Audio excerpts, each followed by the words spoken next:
ನಮಸ್ತೆ ಕನ್ನಡಿಗರೇ. ಇಂದಿನ ಉದ್ಯೋಗ ಮಾರುಕಟ್ಟೆಯಲ್ಲಿ ಬಹಳಷ್ಟು ಫ್ರೆಶರ್ಸ್ಗೆ ಒಂದು ಸಾಮಾನ್ಯ ಪ್ರಶ್ನೆ ಇದೆ. ನನ್ನ ಕರಿಯರ್ ಪಾತ್ ಯಾವ ದಿಕ್ಕಿನಲ್ಲಿ ಹೋಗಬೇಕು? ಅದೇ ರೀತಿ ಡೊಮೆಸ್ಟಿಕ್ ಕಂಪನಿ ಮತ್ತು ಎಂಎನ್ಸಿ ನಡುವಿನ ವ್ಯತ್ಯಾಸ ಏನು? ಅವು ಹೇಗೆ ಆಪರೇಷನ್ಸ್ ನಡೆಸುತ್ತವೆ? ಯಾವ ಕ್ಷೇತ್ರದಲ್ಲಿ ಯಾವ ಪ್ರೊಸೆಸ್ ನಡೆಯುತ್ತದೆ ಎಂಬ ಕ್ಲಾರಿಟಿ ಕೂಡ ಹಲವರಿಗೆ ಇಲ್ಲ. ಮೊದಲನೇದಾಗಿ, ಡೊಮೆಸ್ಟಿಕ್ ಕಂಪನೀಸ್ ಸಾಮಾನ್ಯವಾಗಿ ಸ್ಥಳೀಯವಾಗಿ ಕಾರ್ಯನಿರ್ವಹಿಸುತ್ತವೆ. ಲಿಮಿಟೆಡ್ ಸ್ಕೇಲ್ ಮತ್ತು ಸಿಂಪಲ್ ಆಗಿರೋ ಪ್ರೊಸೆಸ್ ಇರುತ್ತವೆ. ಅದೇ ರೀತಿ ಎಂಎನ್ಸಿಗಳಲ್ಲಿ globally standardise systems, structured work flow ಮತ್ತು ಡಿಸಿಪ್ಲೈನ್ಡ್ ಬಿಸಿನೆಸ್ ಸೈಕಲ್ ಇರುತ್ತವೆ.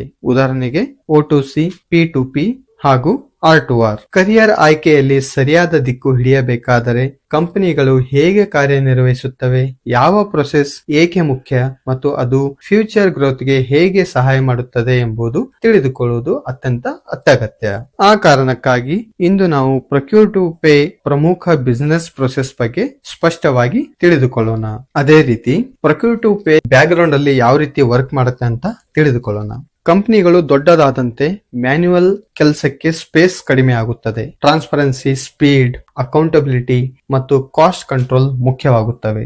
ಇದನ್ನೇ ಅಡ್ರೆಸ್ ಮಾಡಲು ಆರ್ಡರ್ ಟು ಕ್ಯಾಶ್ ಮತ್ತು ಪ್ರೊಕ್ಯೂರ್ ಟು ಪೇ ಆಗಿರುವ ಪ್ರೊಸೆಸ್ ಆಪರೇಷನಲ್ ಎಫಿಷಿಯನ್ಸಿ ಡಿಸೈನ್ ಮಾಡಲ್ಪಟ್ಟವು. ಇಂದು ನಾವು P2P ಬಗ್ಗೆ ವಿವರವಾಗಿ ನೋಡೋಣ. P2P ಪ್ರೊಕ್ಯೂರ್ ಟು ಪೇ ಅಂದರೆ ಕಂಪನಿಗೆ ಬೇಕಾಗಿರುವ ವಸ್ತು ಅಥವಾ ಸೇವೆಯನ್ನು ಖರೀದಿಸುವುದರಿಂದ ಹಿಡಿದು ವೆಂಡರ್ಗೆ ಪಾವತಿ ಮಾಡುವವರೆಗೆ ಇರುವ ಸಂಪೂರ್ಣ ಎಂಡ್ ಟು ಎಂಡ್ ಪ್ರೊಸೆಸ್ ಅನ್ನು ಪ್ರೊಕ್ಯೂರ್ ಟು ಪೇ ಅಂತ ಕರೀತಾರೆ. ಯಾಕೆ ಪ್ರೊಕ್ಯೂರ್ ಟು ಪೇ ಬೇಕು? ಕಂಪನೀಸ್ಗೆ ಮಟೀರಿಯಲ್, ಸಾಫ್ಟ್ವೇರ್, ಇಕ್ವಿಪ್ಮೆಂಟ್, ಸರ್ವಿಸಸ್ ನಿರಂತರವಾಗಿ ಬೇಕಾಗುತ್ತವೆ. ಪ್ರಾಪರ್ P2P ಸಿಸ್ಟಮ್ ಇಲ್ಲದೆ duplicate invoices, approval delays, fraud risks, vendor disputes, inaccurate accounting ಇವು ಎಲ್ಲವೂ ಸಂಭವಿಸಬಹುದು. ಆದ್ದರಿಂದ P2P ಪ್ರೊಸೆಸ್ ಬಿಸಿನೆಸ್ ಸ್ಟೆಬಿಲಿಟಿ ಮತ್ತು ಕಂಪ್ಲೈನ್ಸ್ ಗಾಗಿ ಅತ್ಯಂತ ಮುಖ್ಯವಾದದ್ದು.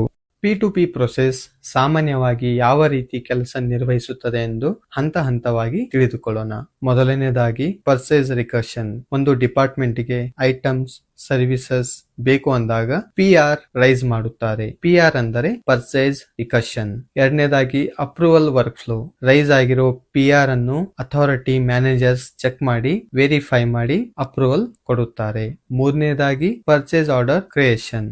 ಅಪ್ರೂವಲ್ ಆಗಿರುವ PR ಆಧಾರದ ಮೇಲೆ ವೆಂಡರ್ ಗೆ ಫಾರ್ಮಲ್ PO ಇಶ್ಯೂ ಮಾಡುತ್ತಾರೆ. ನಾಲ್ಕನೇದಾಗಿ ಗೂಡ್ಸ್ ಸರ್ವಿಸಸ್ ಡೆಲಿವರಿ. ವೆಂಡರ್ ಗೆ ಇಶ್ಯೂ ಮಾಡಿರೋ PO ವೆಂಡರ್ ಚೆಕ್ ಮಾಡಿ ಅದರ ಅನುಗುಣವಾಗಿ ಐಟಮ್ಸ್ ಸಪ್ಲೈ ಮಾಡುತ್ತಾರೆ. ಐದನೇದಾಗಿ ಗೂಡ್ಸ್ ರಿಸಿಪ್ಟ್. ಐಟಮ್ಸ್ ಸಪ್ಲೈ ಮಾಡಿದ ತಕ್ಷಣ ಕ್ವಾಂಟಿಟಿ, ಕ್ವಾಲಿಟಿ ಮತ್ತು ಐಟಮ್ಸ್ ನ ಪರಿಶೀಲನೆ ಮಾಡಿ GR ದಾಖಲಿಸುತ್ತದೆ. GR ಅಂದರೆ ಗೂಡ್ಸ್ ರಿಸಿಪ್ಟ್. ಅಂದರೆ ಒಂದು ಕಂಪನಿಗೆ ವೆಂಡರ್ ಕಳಿಸಿರೋ ಮಟೀರಿಯಲ್ಸ್ ಎಲ್ಲ ಚೆನ್ನಾಗಿದೆಯಾ, ಕರೆಕ್ಟ್ ಆಗಿ ಬಂದಿದೆಯಾ, ಕ್ವಾಲಿಟಿ ಏನು, ಎಷ್ಟು ಕ್ವಾಂಟಿಟಿ ಬರಬೇಕಿತ್ತು ಎಲ್ಲ ಚೆಕ್ ಮಾಡಿಬಿಟ್ಟು ನಮ್ಗೆ ಮಟೀರಿಯಲ್ ಸಿಕ್ಕಿದೆ ಅಂತ ಒಂದು ರಿಸಿಪ್ಟ್ ನ ರಿಲೀಸ್ ಮಾಡ್ತಾರೆ. ಅದೇ ಗೂಡ್ಸ್ ರಿಸಿಪ್ಟ್. ಆರನೇದಾಗಿ ಇನ್ವಾಯ್ಸ್ ಸಬ್ಮಿಷನ್.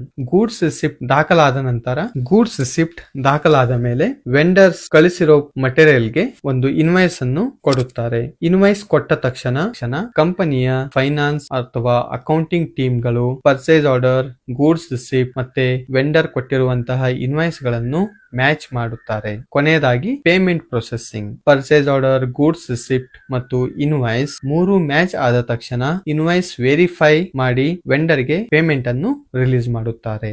ಅದೇ ರೀತಿ ಒಳ್ಳೆಯ P2P ಸಿಸ್ಟಮ್ ಬಳಕೆಯಿಂದ ಯಾವ ಲಾಭಗಳು ಆಗುತ್ತವೆ ಅನ್ನೋದನ್ನು ತಿಳಿದುಕೊಳ್ಳೋಣ. ವೆಂಡರ್ ರಿಲೇಶನ್ಶಿಪ್ಸ್ ಇಂಪ್ರೂವ್ ಆಗುತ್ತದೆ. ಪೇಮೆಂಟ್ಸ್ ಆನ್ ಟೈಮ್ ಆಗುತ್ತದೆ. ಫ್ರಾಡ್ಸ್ ಮತ್ತು ಎರರ್ಸ್ ಕಮ್ಮಿ ಆಗುತ್ತವೆ. ಆಡಿಟಿಂಗ್ ಸ್ಮೂತ್ ಆಗಿ ಆಗುತ್ತದೆ. ಆಪರೇಷನ್ಸ್ ಎಫಿಷಿಯನ್ಸಿ ಹೆಚ್ಚಾಗುತ್ತದೆ. ಕಾಸ್ಟ್ ಕಂಟ್ರೋಲ್ ಸ್ಟ್ರಾಂಗ್ ಆಗುತ್ತದೆ. ಹೀಗಾಗಿ ಪ್ರೊಕ್ಯೂರ್ ಟು ಪೇ ಪ್ರೊಸೆಸ್ ಯಾವುದೇ ಮಾಡರ್ನ್ ಆರ್ಗನೈಸೇಷನ್ ಗಳಲ್ಲಿ ಬ್ಯಾಕ್ ಬೋನ್ ಆಗಿ ಕೆಲಸ ಮಾಡುತ್ತವೆ. ಫ್ರೆಶರ್ಸ್ ಆಗಿರುವ ನೀವು ಈ ಪ್ರೊಸೆಸ್ ಬಗ್ಗೆ ಕ್ಲಿಯರ್ ಅಂಡರ್ಸ್ಟ್ಯಾಂಡಿಂಗ್ ಹೊಂದಿದ್ದರೆ finance, procurement, supply chain, accounts payable ಆಗಿರುವ ಡೊಮೈನ್ಸ್ ಗಳಲ್ಲಿ ಕರಿಯರ್ ಅಪಾರ್ಚುನಿಟಿಗಳನ್ನು ಪಡೆದುಕೊಳ್ಳಬಹುದು. ಇನ್ನಷ್ಟು ಬಿಸಿನೆಸ್ ಪ್ರೊಸೆಸ್ ಕುರಿತು ತಿಳಿದುಕೊಳ್ಳಲು ಮುಂದಿನ ವಿಡಿಯೋಗಳನ್ನು ನೋಡಿರಿ. ಅದೇ ರೀತಿ ಈ ವಿಡಿಯೋವನ್ನು ಲೈಕ್ ಮಾಡಿ ನಮ್ಮ ಚಾನೆಲ್ ಅನ್ನು ಸಬ್ಸ್ಕ್ರೈಬ್ ಮಾಡಿ. ಧನ್ಯವಾದಗಳು.